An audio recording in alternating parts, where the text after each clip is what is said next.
Yes, yes, y'all. It is another edition of the Daddy's Working Podcast. If you were listening last week, then you heard part one of the interview and I left you hanging. Gosh, I'm such a tease. But we're here and we're ready to rock and roll. So let's dive back into part two of the interview. You went into healthcare. What were you doing? What was the transition? Because you've created a big company, but you didn't start there. How did you work your way? How did that track go? Well, here's where everybody will wince on the call, but I'll tell you the truth. In 1979, 1980, I was making probably $50,000 a year running a restaurant, a chain restaurant for a company that still exists, and I was offered the position of store manager at this brand new style restaurant that they were opening, and it was going to be the number one. Everybody in the company was going to be looking at this. And if it worked well, that was going to be the new theme of the company. And it turned out that was the new theme of the company. And they're still doing it today. The pay and bonuses were going to be $75,000. Now, in 1980, $75,000. In 2019, $75,000 is nothing to sneeze at. That was decent. But that was big. That was that was big money back then. But it was, number one, I'd have to work for asshole more closely than I wanted to and go from there. And I'm like, nah, I don't want to. So I left doing that and went into healthcare and started driving an ambulance for 40 hours a week and working in a level 1 trauma center emergency room 40 hours a week. Wow. At $4 an hour each job. Yikes. So you can figure out the pay cut there. It was about almost a 60% pay cut, but I enjoyed what I was doing, taking care of patients and working with everything that was going on with that, and very quickly rose up the ranks because I had management experience. So I made the money back and was back to where I was within about 36 months, maybe a little less. And then kind of went on from there and made even more. And then did that for a period of time. And in 1988, decided that I was going to hang out a shingle doing some stuff that I was working for a hospital as an administrator in the emergency department. And the clients that we were working with all said, hey, can you help us with this? State regulatory paperwork. Can you help us with this stuff? So I did a lot of stuff for steak dinners and coffee in the beginning, just helping them out. And I went to the hospital and I said, would you like to start an EMS consulting division as a revenue stream? And they said, no. I'm like, okay, well, other people have done it. Here's what the revenue will look like. No. Mike, do you mind if I do it? And they're like, no, as long as you do your regular job, do whatever you want. So I hung up my shingle. Yep. I hung up my shingle.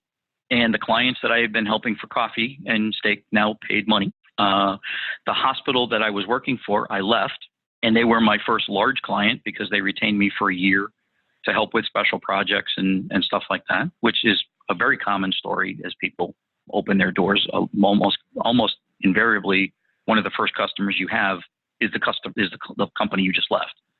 So over the period of years, the first year was really tough because they didn't come as quick as they said they would.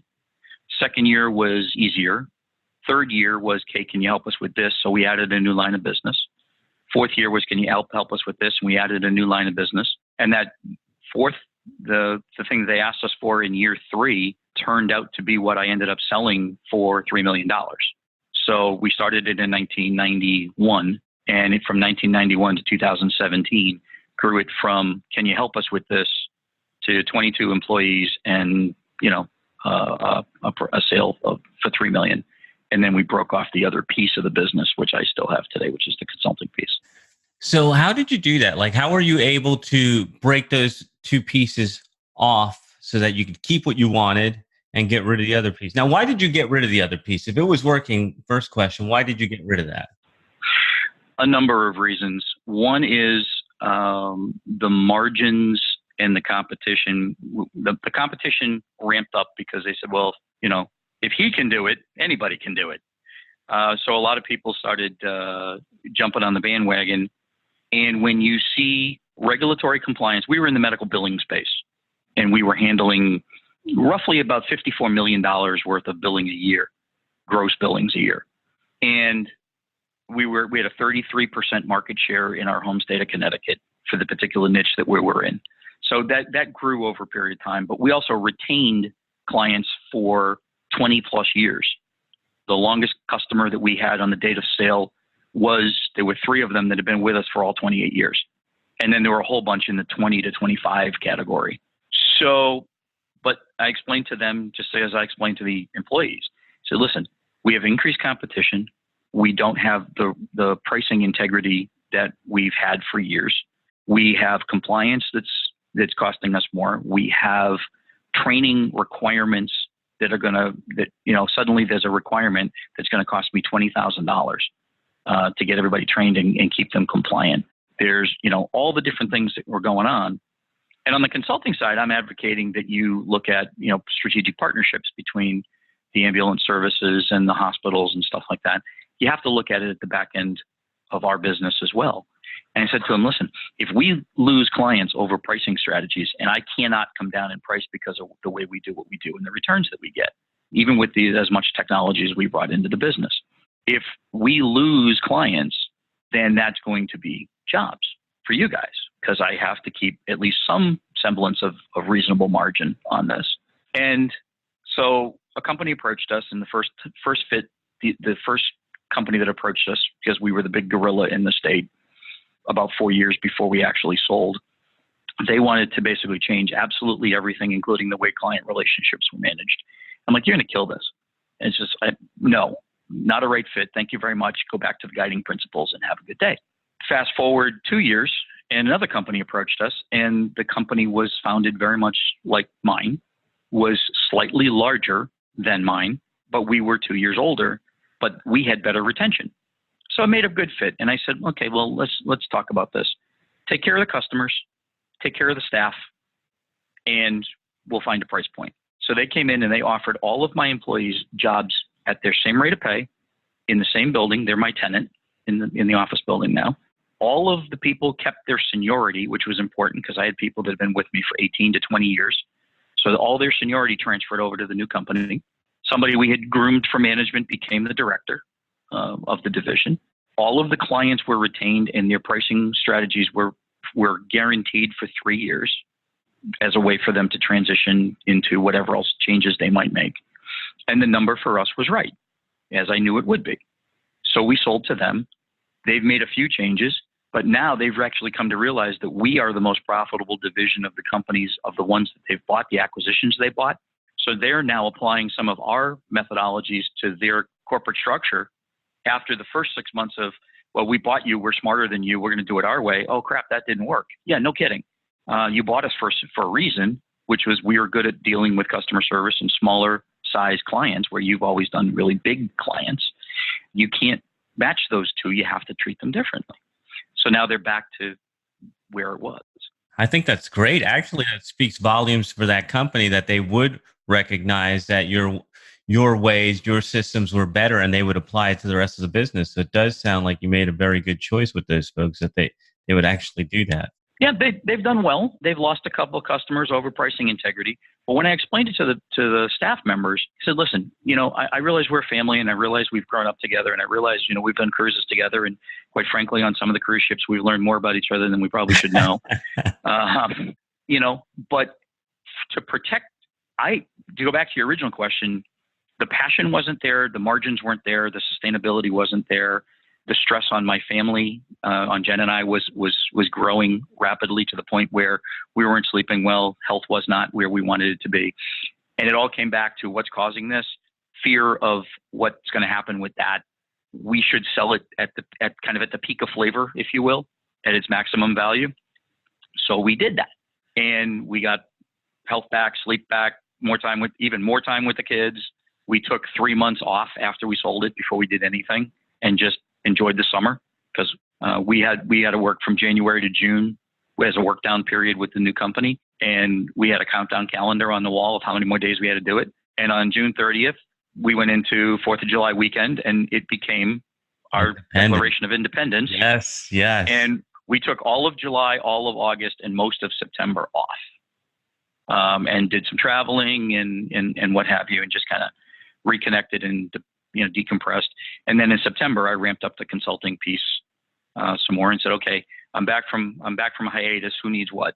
And the clients said, it's about time you're here. We have stuff to talk about. And we had a great year. So what was it about the consulting? Because sometimes people might think that consulting is almost like trading hours for dollars. What is it to you, and why do you love it so much? It is trading hours for dollars, and there's only so much capacity you can have. And I made a conscious effort that I did not want employees again, so I have contractors that I use when I need them.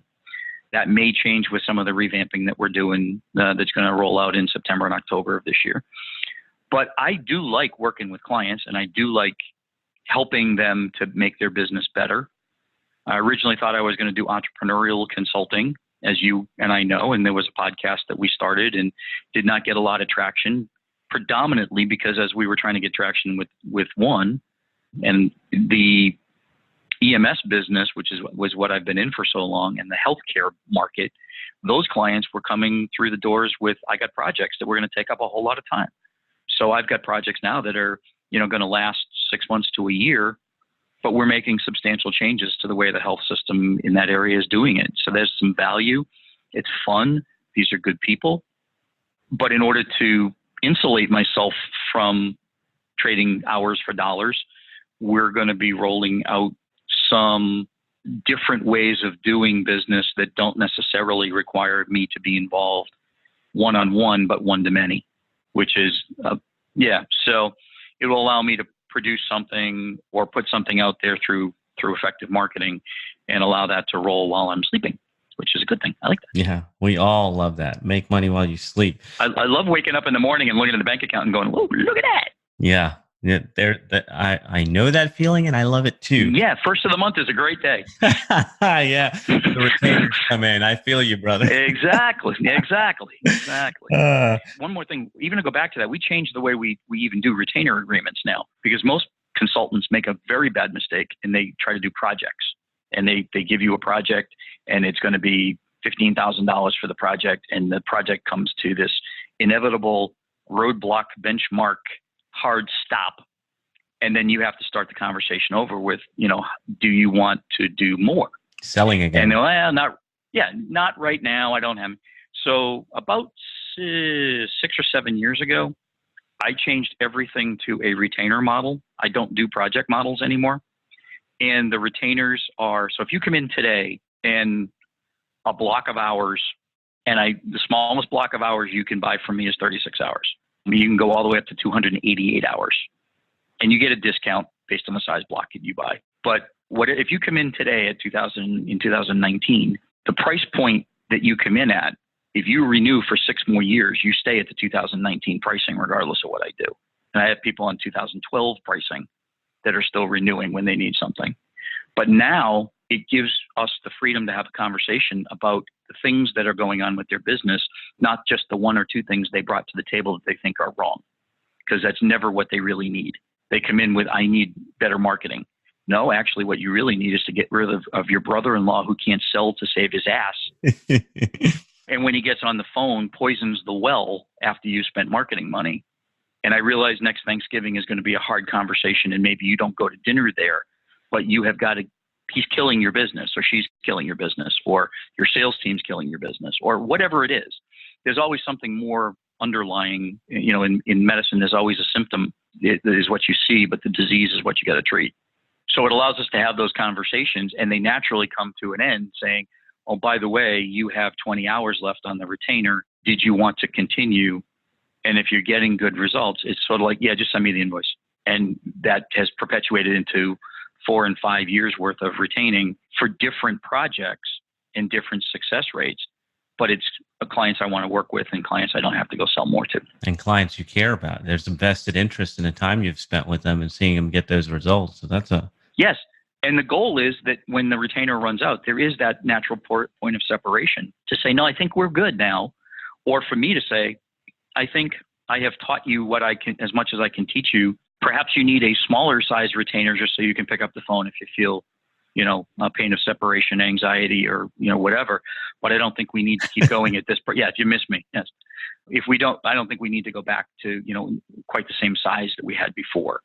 And they appreciate that piece too, knowing that they can always ramp up if they have something that crosses their path. Yeah, that's awesome. So what are you excited about now? You said that you're making some changes. You're in a transition right now. So what is it that you're working on that's got you excited? Well, I've been in the healthcare space for 40 years now, and in the EMS space specifically, I still ride on the ambulance and work with my kids on the ambulance. That's the other thing. They became EMTs. So now we're riding on a volunteer ambulance squad and taking care of patients and stuff like that. So that's a lot of fun for me, and I want to do a little bit more of that. But what has kind of sparked some interest, in addition to the organizational consulting and marketing that I do in that space, is that the nation's first responders have some health-related issues that need to be addressed. And it's sort of one of those things where, doctor, don't be your own patient. Somebody needs to point it out to them. So we are actually going to be rolling out something called healthyresponders.com in September, probably end of September, early October. And that's going to be a holistic suite we've partnered with a virtual app company that creates individualized health plans. They can talk to nutritionists 24 hours a day. So when they're in the truck and they can't get to the beach or can't get to the gym on a normal time to talk to a nutritionist, they can talk to somebody at 2:00 in the morning and trying to help work on their diet. Exercise class is kind of like the Peloton type thing where you can do a live class or you can watch the replay and do it in the comfort of your own home where you're not going to be, overly embarrassed. Food tracking, you can tie it to your iWatch and things like that. So there's one company we've partnered with.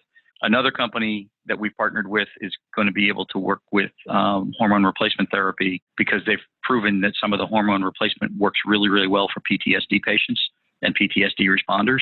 They've been working with veterans and having really good results because when you have the body under stress that much, constantly, which first responders do, military personnel do, it works on your pituitary gland and causes problems. So replacing that and doing some supplementation is actually helping people deal with PTSD. Really? Fascinating. Yeah, they've done some phenomenal work to the point where the Veterans Affairs Department is looking very seriously at what they're doing.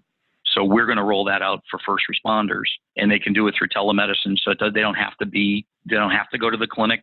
They go to the lab. They have the blood work drawn. The physician will get on the phone with them and talk to them about their blood work and their needs, and they can then do the therapy at home or an outpatient center that's local to them and do a lot of the work through telemedicine. So my job is to bring it to the first responder market because they've already been doing it with corporate wellness clinics and gyms and the veterans. And then the third thing is I'm researching it, and I'm working with our friend Dan. Yes, sir. Doberman Dan.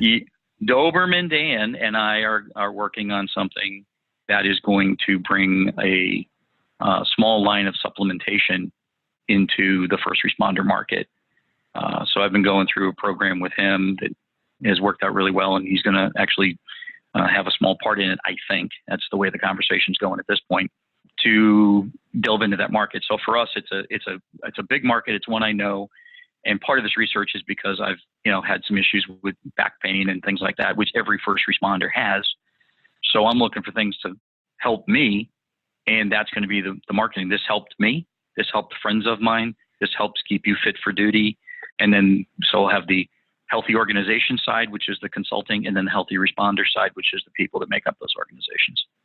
And that's where we're going to go. Good grief, man. I have to tell you, bro, from the last time we talked to now, just so much more clarity. I'm really excited and happy for you. And you made the right move, staying where you had the authority and expanding what you were doing. So smart. Too many people go out and try to do new things and conquer new worlds. And I like that you're taking the world you already know and hitting it from different angles. I love that, man. That's so exciting. I'm Thanks, thrilled. man. I appreciate it. I am so thrilled. Well, like you did a great job for us, in doing what I wanted to do, and the product was stellar. And, I've still got the podcast library and the intellectual property and stuff like that. But I mean, the work was really good, but it was easier. And sometimes you have to realize where your experience is. And you and I had this conversation, so I'll share it with everybody who's listening. I can either go from being a relatively large fish in a relatively fixed small pond, or trying to come into the business entrepreneurial consulting niche and be a minnow in the ocean. And so we tried the minnow in the ocean, and I choose not to deplete my bank account trying to compete with some folks that are in that market. And I'd rather have them try to do the same thing, trying to compete with me. In this market. In mine. Yeah, you made the right choice, man. This was always the right choice. Yeah, it just worked itself out. Karma has a way, and the universe has a way of kind of, telling you what you ought to do if you sit down and listen, which comes back to your spiritual side of what we're doing here, and whatever. You've got to kind of listen to your inside voice, and you got to listen to the world around you. And sometimes the signposts, you drive by the first 6. And you hit the 7th. Or it hits you. Is that what you were trying to tell me? I get it. Now I got it. Right. Yeah. It reminds me of The Alchemist. Okay. Yes. Your personal level. Yeah, absolutely. So, or the Acres of Diamonds, or the Acres of Diamonds speech. The Acres of Diamonds. That's another good one. So, Bob, we've been talking for a little bit about different things. And I'm wondering, when you came here, and maybe you had some expectations coming in, is there anything that you wanted to talk about, or that we should have talked about that we didn't talk about? Well, your audience, and you and I, as we've talked, you and I are, kind of the audience. We're dads, or moms, that we're parents that want to take time with our kids, give our kids the absolute best that we can give them, but we want to do it. And I'm going to use my phrase again. We want to do it on our own terms. So I think the biggest thing I can impart to everybody is you can do this if you want to. It has to be a compelling why.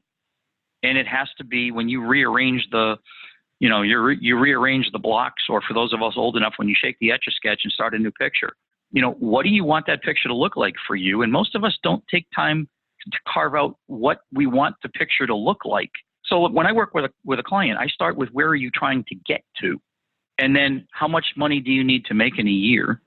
So that drives, as you back into that drives into what price point are you going to charge? What products are you going to service? What market are you going to, find a market that can afford what you want to offer? And you back your way back into, okay, if I want to make $365,000 a year gross, then I've got to do $1,000 a day. Well, if I got to do $1,000 a day, what am I going to sell that has value, and to what market that's going to get there? Most people don't do that. They go, I'm going to sell widgets. Well, that's great, but to what end? Where are you trying to get to? And are you going to kill yourself along the way? But all the time people say, I can't do that. I can't do that. I can't take time off. I'm expected to be available 24 hours a day to my clients. I'm like, you can't text me. If you're not in the inner circle, you can't text me, because I won't respond. And I tell them right out, don't even bother. A text to me is a 2-year-old pulling on the apron going, Daddy, can I have a cookie? I didn't want to have a conversation with you right now. Schedule it. So you cannot text me. And my phone, for business purposes, goes off at 8:00 at night. So there is no 24 hours. Send me an email and I'll get back to you in the morning. There are a couple people that have access because of the project that we're doing, that have potential emergency issues that would pop up. They have access and permission. The bat line, the commissioners. They have the bat line and a bat signal, but that's because of the nature of the project that we're working on, and agreed upon what constitutes going over the 8:00 line. So you can set those parameters. Nobody is going, especially if you're working for yourself. If you're working for somebody else, you can carve out, some niches. But if you're doing your own business, read that sentence again. If you're doing your own business, it's your rules, and find the customers that will respect those rules and work with you under those rules. And you will have a longer relationship with them. You will have the respect that you need with them, and they will understand the value, which allows you to maintain price integrity. And if they don't, there are several people who'll be more than happy to take them. Please pack up their stuff, put it in a box, FedEx it to them, and send them a birthday card. Off you go. Awesome. So if people want to find you, I don't know if you want to be found, where can they find you online? I like to be found. I'm on Facebook under the Holdsworth Group. You can also, probably the easiest is LinkedIn, because that's probably where most business connections get made. So LinkedIn, Bob Holdsworth, I'm easy to find. Bob@holdsworth.com is direct email. I had to keep it simple for me. Yeah. So pretty straightforward, or holdsworth.com online for the healthcare stuff. So, and I do work with clients I do work with small business. I do work with healthcare clients. Or if you just want to shoot an email and say, hey man, thanks for the advice, or how did this work, or whatever, happy to talk to, friend of yours is a friend of mine. All right. Bob Holdsworth, ladies and gentlemen, a gentleman and a scholar, a daddy, one of the daddies, one of the champs. So good to have you, brother. So good to catch up. And I have to tell you that I'm glad that we spoke today because I'm glad to see the new light in you. And it makes me happy and excited for what's next, brother. Thank you so much. You are welcome. And thanks for your support. And thanks a lot for your friendship. This is thepodcastfactory.com.